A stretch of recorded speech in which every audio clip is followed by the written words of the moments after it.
یہ بھی امت محمدی میں ہی آتے نا شیخ، غیر مذہب کے لوگ بھی سارے جتنے بھی لوگ دنیا میں موجود ہے وہ سارے امت محمدی میں ہی آتے نا؟ جی یہ ہے اصل میں، دیکھیے یہ دیکھے بتا رہا ہوں، یہ ورس نمبر 186 ہے، 186 نمبر کا آیت ہے، کیا آیت ہے کہ جی لَتُبْلَوُنَّ فِي أَمْوَالِكُمْ وَأَنفُسِكُمْ وَلَتَسْمَعُنَّ مِنَ الَّذِينَ أُوتُوا الْكِتَابَ مِنْ قَبْلِكُمْ وَمِنَ الَّذِينَ أَشْرَكُوا أَذًى كَثِيرًا وَإِن جی تَصْبِرُوا وَتَتَّقُوا فَإِنَّ ذَلِكَ مِنْ عَزْمِ الْأُمُورِ، کہ تمہیں یقیناً تمہارے مالوں اور جانوں میں آزمایا جائے گا، اور تم یقیناً لوگوں کی جانب سے جنہیں تم سے پہلے کتاب دی گئی ہے اور مشرکین کی جانب سے بہت سی تکلیف دہ باتیں سنو گے، یعنی ایسی ایسی باتیں کریں گے جس سے آپ کو تکلیف ہوگی۔ تو ایسی صورت میں ہمیں کیا کرنا چاہیے؟ ہمیں وہ اصل میں برانگیختہ اس کرنا کی چاہتے ہیں اس اس وقت۔ کی اس کو گرفتاری کے لیے تو آواز اٹھا سکتے ہیں نا شیخ؟ ہاں وہ دیکھیں، بے شک ہم نے کہا نا آپ کو کہ آپ گرفتاری کے لیے آواز اٹھائیے یا جو مطلب قانونی جو کاروائی آپ اس کو کیجیے، لیکن ساتھ ساتھ ہم کیا کریں؟ ایک منظم انداز میں۔ گالی گلوج نہ کریں، ٹیڑے بینگے باتیں نہ کریں جس سے وہ ہماری بد اخلاقی کا ثبوت نہ دے، جی، ایسے بس۔ اور پلس ہم کیا کریں کہ جیسے انہوں نے جو جو الزام لگائے، جیسے نوز باللہ من ذالک، اللہ کے رسول صلی اللہ علیہ وسلم کے خلاف ادھر ادھر کیا معاشرہ پر الٹی سیدھی باتیں تھی، تو اس کو ہم علمی لحاظ مطلب سے ہاں بیان کریں۔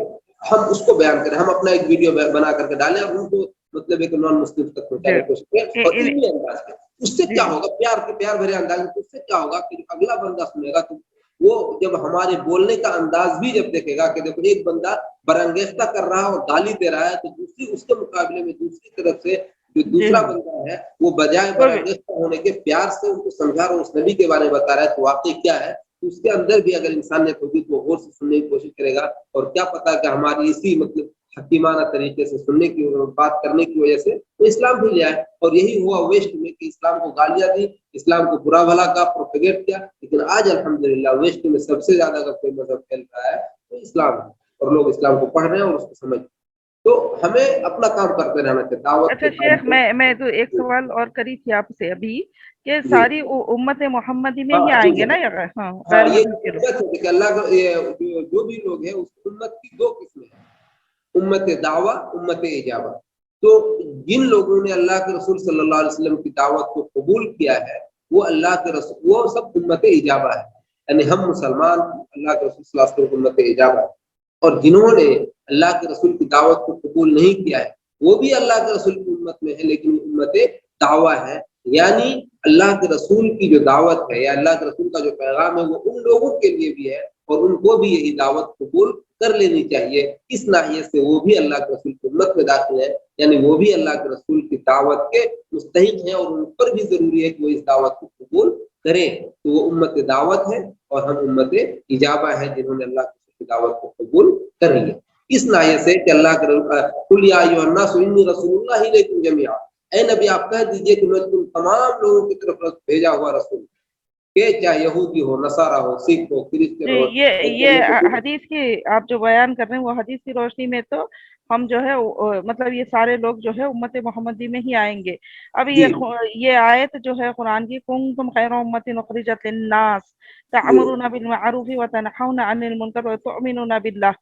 تو وتؤمنون باللہ بول کر جو بول رہے ہیں تم ہی ایمان پر رہو گے، یعنی جی تم کو امتوں میں سے بہترین امت میں چنا گیا ہے جی للناس کے لیے، یعنی جی لوگوں کے لیے، اور تم نیکی کی دعوت دیتے ہو اور برائیوں سے روکتے ہو، وتؤمنون باللہ، اور تم ہی ایمان پر رہو گے۔ تو ہاں یہ اس آیت کے ضمن میں تو یہ سمجھ میں آ رہا ہے کہ امت محمدی للناس کے لیے چنے گئے ہیں، تو پھر یہ مسلمان کی طرف اشارہ ہے، وتؤمنون باللہ۔ ہاں، یہ کنتم خیر امتین جو کہا گیا تم بہترین امت ہو جو لوگوں کے لیے نکالی گئی، تو یہ امت محمدیہ، اور یہ اس میں کون سی امت ہے؟ امت اجابہ ہے، یعنی وہ امت جس نے اللہ کے رسول کی دعوت کو قبول کیا۔ میں نے بتانا آپ کو کہ اس امت کو سبھی لوگ اللہ کے رسول کی امت میں داخل ہیں، لیکن ڈائریکٹ امت میں نہیں ہے۔ امت کی دو قسم، امت دعویٰ، امت اجابہ۔ تو جہاں پہ سب سے بہتر امت کہا گیا اس سے مراد امت اجابہ ہے، جنہوں نے اللہ کے رسول کی دعوت کو قبول کر لیا ہے، یعنی مسلمان، اور جنہوں نے قبول نہیں کیا وہ امت دعوت ہے۔ تو جہاں پہ کنتم خیر امتین جو کہا گیا اس سے مراد امت اجابہ ہے، جس کے بارے میں کہا گیا کہ تم بہترین امت ہو جو لوگوں کے لیے نکالی گئی ہو، تامرون بالمعروف، تم لوگوں کو بھلائی کا حکم دیتے ہو، وتنہون عن المنکر، برائی سے روکتے ہو، وتؤمنون باللہ، اور تم ایک اللہ پر ایمان رکھتے ہو۔ یہ ہے، جی، سمجھ گئے؟ تو وہ امت ہمیں امت اجابہ ہے، وہ امت